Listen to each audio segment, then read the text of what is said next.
get to breaking news. Officials in Riverside County are giving us an update on the man arrested yesterday near a Trump rally in Coachella. Let's go ahead and listen in. There has been a lot of media stir beginning last night with social media and further on today about the arrest, and so I am here to give you as much information as I can. I will answer all of the questions that you have. Keep in mind that the information that I'm going to give you may not be all of the information that I have, but because of what we're doing and because of the investigation that will obviously continue concerning this, there are some things that I cannot give you or that I will not give you, but I will do everything I can to answer your questions. So to begin with, yesterday afternoon, before former President Trump arrived to the rally, we made contact with an individual on the inner perimeter of our operation at the rally.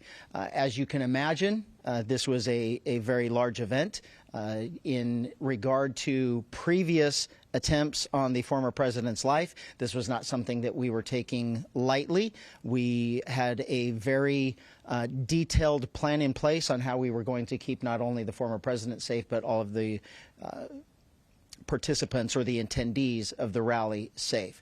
So in general terms, I will tell you that we had a larger outside perimeter and then an inside perimeter that was completely controlled by us, by Riverside County Sheriff's deputies, and both of them served different purposes.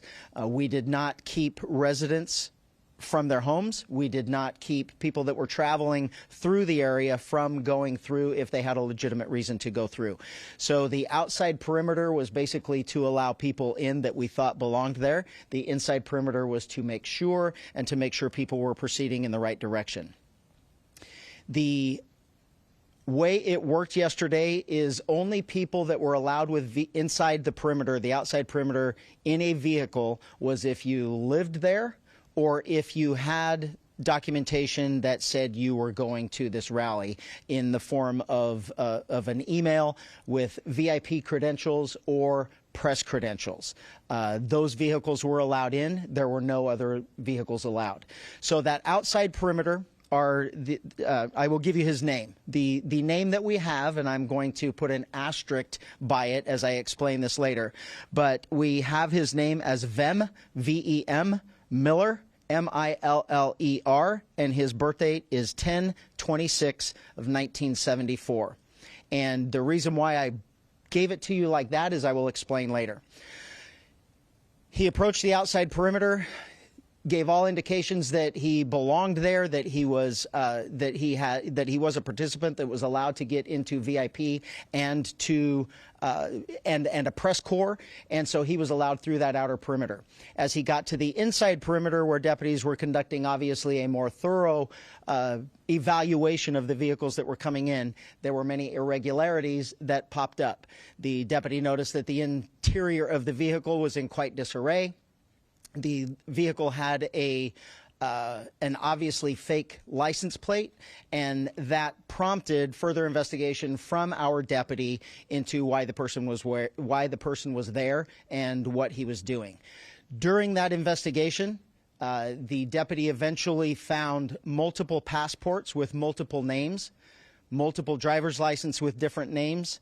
The vehicle was unregistered, and the license plate was what we in law enforcement would recognize as one that is homemade and indicative of a group of individuals that claim to be sovereign citizens, and assuming the deputy assumes that he was part of that identifying group. So during the investigation, obviously those identification documents were found, in addition to a loaded handgun and a shotgun. Obviously, this was before the former president arrived. The person was taken into custody. He was eventually booked into jail on those charges, and eventually he was released. He will have to further his court case in the future. Right now, we are actively engaged in working with Secret Service and the FBI to ensure that this person is followed up on and all of the information that they can gather. I can tell you that from my perspective, from a state law enforcement agency's perspective, the firearms charges is what we arrested him for and booked him on. Anything further will come from the federal government, and quite frankly, I don't know if we will be a part of that. We will certainly be a part of that investigation and cooperating with them, but those charges, if any, will come from them. They will not come from us.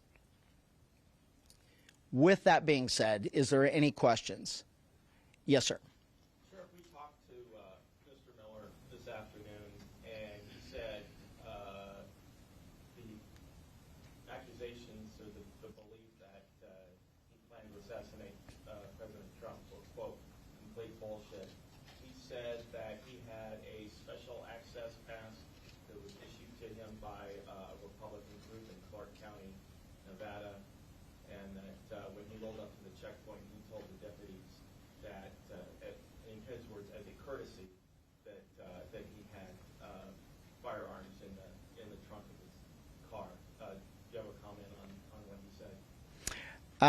I will not comment on what he said, or specifics that we learned or gained from our contact with him.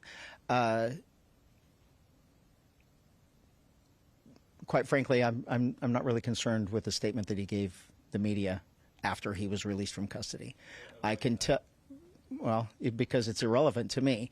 I mean, as far as I'm concerned, there were a minimum of 25,000 people that entered past those deputies into that location that had legitimate identification and weren't carrying guns. So I will just go from there. Yes, ma'am.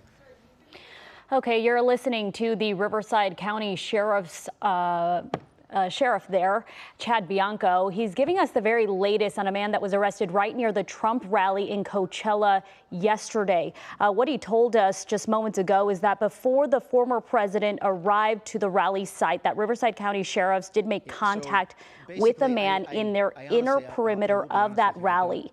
He went on to say that deputies noticed a lot of irregularities when it came to the suspect's credentials. Once they searched the suspect's vehicle, the sheriff said they found several illegal guns, including a handgun, shotgun, high-capacity magazine. He went on to say they also found multiple passports in the vehicle, and they don't believe that vehicle was registered. They also believe the vehicle had a fake license plate, calling it possibly a homemade license plate.